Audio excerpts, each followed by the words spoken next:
जय गुरु जी संगत जी, जय गुरु जी, शुक्राना गुरु जी। ओम नमः शिवाय, शिव जी सदा सहाय। ओम नमः शिवाय, गुरु जी सदा सहाय। ओम नमः शिवाय, शिव जी सदा सहाय। ओम नमः शिवाय, गुरु जी सदा सहाय।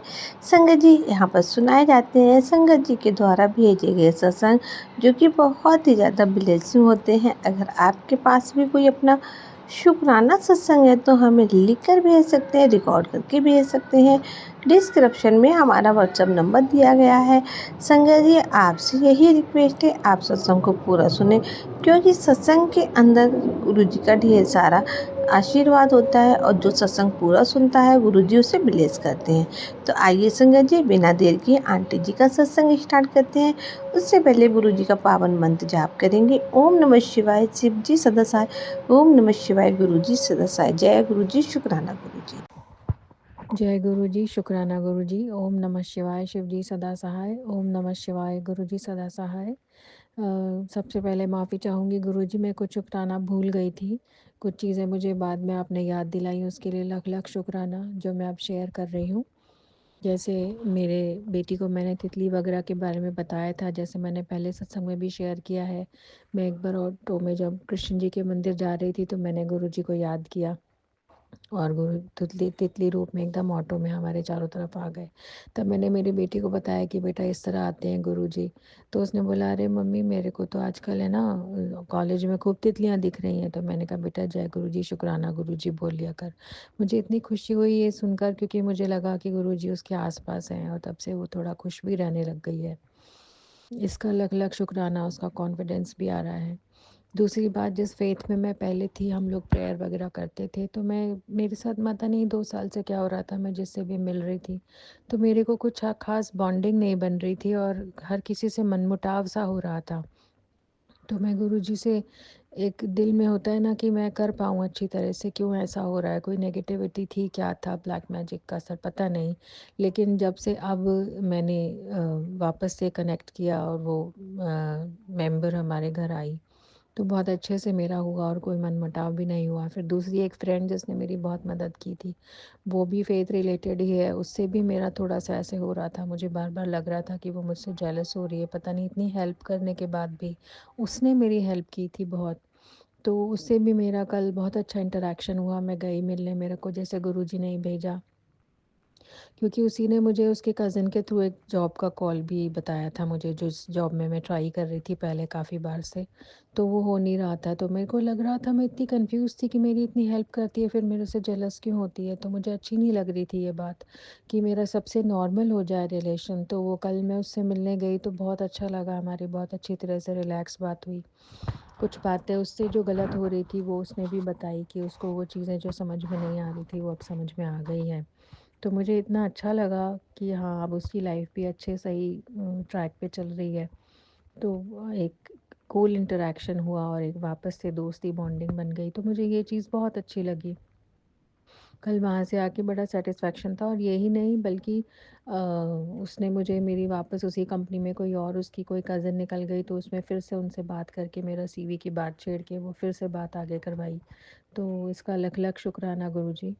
दूसरा, 3-4 दिन पहले मैं ऐसे ही बैठी हुई थी, तो मुझे लगा गुरुजी आज क्या करेंगे मेरे साथ, रोज़ कुछ ना कुछ करते हैं।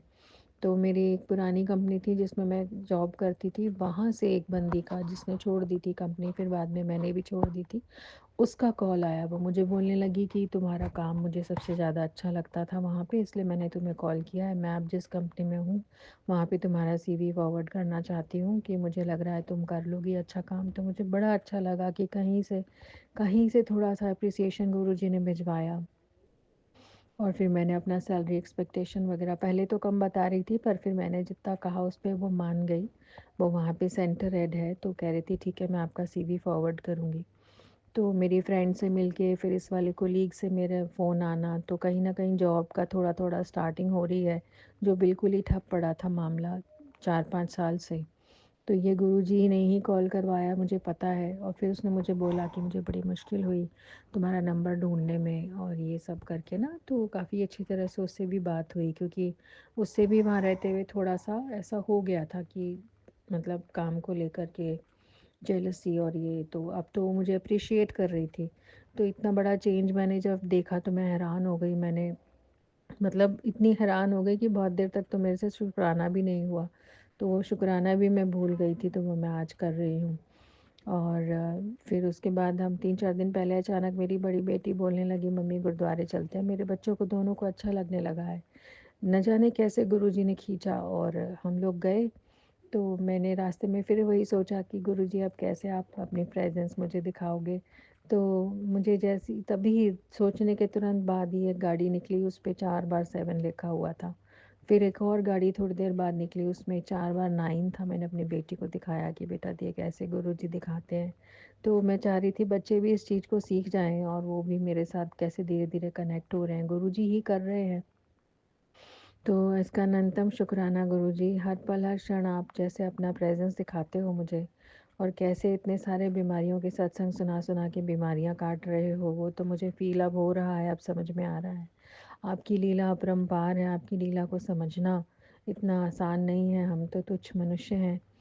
और जैसे कि मैंने काफ़ी सत्संग अभी सुने कि किस तरह से कैसे कैसे फुल सरेंडर कैसे होता है, वो एक सत्संग में भी बहुत अच्छा समझा रही थी संगत जी कि सरेंडर मतलब कि बस गुरुजी को सब पता है, उनके आगे चुप बैठना है, अपनी लिस्टें लेके नहीं बैठना है। तो वो चीज़ मुझे काफ़ी गहराई से थोड़ा सा शायद समझ पाई हूँ मैं, और गुरुजी ने मेरे लिए ही भिजवाया है वो मैं जानती हूँ। जो जो मेरे दिल में चल रहा होता है पल पल वही, कल रात को भी बहुत एंग्जाइटी सी चल रही थी और टेंशन जिस मैटर को लेकर है, तो वो जैसे गुरुजी ने उसी का मुझे जवाब लगातार रात को दिया कि कुरे तू चिंता ना कर, मैं तेरा काम करवा रहा हूँ, चल तेरा काम हो जाएगा, जा ऐश कर। तो इतना अच्छा लगा जैसे संभाल लिया उन्होंने मेरी गिरती हुई गड्डी को। तो ये कुछ चीज़ें हैं जो गुरुजी के अलावा साईं बाबा गुरुजी एक ही शक्ति है, मैं तो दोनों को ही शुक्राना करती हूँ कि कितना अच्छी तरह से उन्होंने मेरी गड्डी को संभाला हुआ है। यदि वो ना मिलते तो क्या होता? यदि वो ना मिलते, यदि ईश्वर खुदा ना मिलता तो क्या होता? साक्षात भगवान है गुरुजी, तो जैसा कि वो सत्संग जी संगत जी शेयर कर रहे थे कि परमपिता परमेश्वर परमात्मा है वो। वो बता रही थी कि जब वो गुरुजी अपने चोले में थे तब उनसे मिली हुई थी, तो गुरुजी ने उनको बोला कि तुझे एक दिन बैठे-बैठे कि तुझे गुरु नानक जी के दर्शन हो गए? बोले उन्होंने मुझे दर्शन कराए और शिव कृष्ण जी के कराए, जीसस के कराए। तो फिर बोले कि तुझे हो गए दर्शन? तो वो बोली, पता नहीं उनके मुँह से निकल नहीं पाया हाँ, वो बोली नहीं। फिर वो समझी कि गुरुजी खुद ही परमात्मा है, भगवान तो सामने ही बैठा है और मैं भगवान इधर-उधर ढूँढ रही हूँ। तो गुरुजी ये समझाने के लिए पूछ रहे थे। तो मुझे भी जैसे एकदम से ना धक्का-सा लगा ये चीज़ से ना कि अरे! साक्षात परमात्मा मेरे पास है और मैं इधर-उधर भाग रही हूँ, इधर-उधर ढूँढ रही हूँ। ये बात तो बिल्कुल सही है और साईं बाबा भी यही समझाते थे कि मुझ पर ध्यान केंद्रित रखो और इधर-उधर मत भटको। शिव भी मैं ही हूँ, राम भी मैं ही हूँ, कृष्ण भी मैं ही हूँ। लेकिन शिव जी भी उपासना में वो भी जोड़ देते थे कि शिव जी को बेलपत्र चढ़ाया जाओ, जल चढ़ाओ। तो वो मतलब कि कल मैं सोच रही थी, मैंने कहा साईं बाबा ना मिलते तो मैं शिव जी से, गुरु जी से कनेक्ट नहीं होती। तो दोनों की महिमा कैसी अपरंपार है और सब एक दूसरे में निहित हैं, बस इतना ही समझ पाई हूँ मैं। और साक्षात परमात्मा हमें मिल गया है, तो उसके बाद भी हमारे इतने इफ्स बट्स डाउट्स चलते रहते हैं। तो गुरुजी जैसा बोलते हैं कि मेरे मंदिर आओ तो अपने ये इफ्स एंड बट्स, अपना दिमाग जूते चप्पलों के साथ बाहर ही छोड़ कर आओ। तो मैं भी कोशिश करती हूँ कि जब भी गुरुजी मैं ध्यान लगाऊँ, बैठूँ, प्रे करूँ। हालाँकि ये मुश्किल होता है, दिमाग चलता है, लेकिन सोचती हूँ कि दिल से परमात्मा को याद कर लिया जाए तो वही सबसे बड़ा शुक्राना है। गुरुजी ये सब बातें ऐसी समझाने के लिए लख लख शुक्राना, लख लख शुक्राना गुरुजी। आप होते हो हमारे साथ और फिर आपको बताना भी पड़ता है कि तुम बच्चे मुझे महसूस करो मैं हूँ, और हम फिर भी ऐसे मूर्ख अज्ञानी हैं कि उस चीज़ को समझ नहीं पाते। गुरुजी आपकी लीला अपरंपार है, अनंतम शुक्राना गुरुजी, अनंतम शुक्राना। अब मैं अगले सत्संग की तैयारी करती हूँ। ओम नमः शिवाय, शिव जी सदा सहाय। ओम नमः शिवाय, गुरु जी सदा सहाय। संगत जी, ये था आंटी जी का सत्संग जिन्होंने हमारे साथ शेयर किया है। अगर आपके पास भी कोई अपना शुक्राना सत्संग है तो हमें लिखकर भेज सकते हैं, रिकॉर्ड करके भेज सकते हैं। डिस्क्रिप्शन में व्हाट्सअप नंबर दिया गया है। संगत जी, आपसे बस रिक्वेस्ट है, आप सत्संग को पूरा सुने, एंड तक सुने, पूरी श्रद्धा के साथ सुने। ओम नमः शिवाय, शिव जी सदा सहाय। ओम नमः शिवाय, गुरु जी से सदा सहाय। जय गुरु जी, शुक्राना गुरु जी।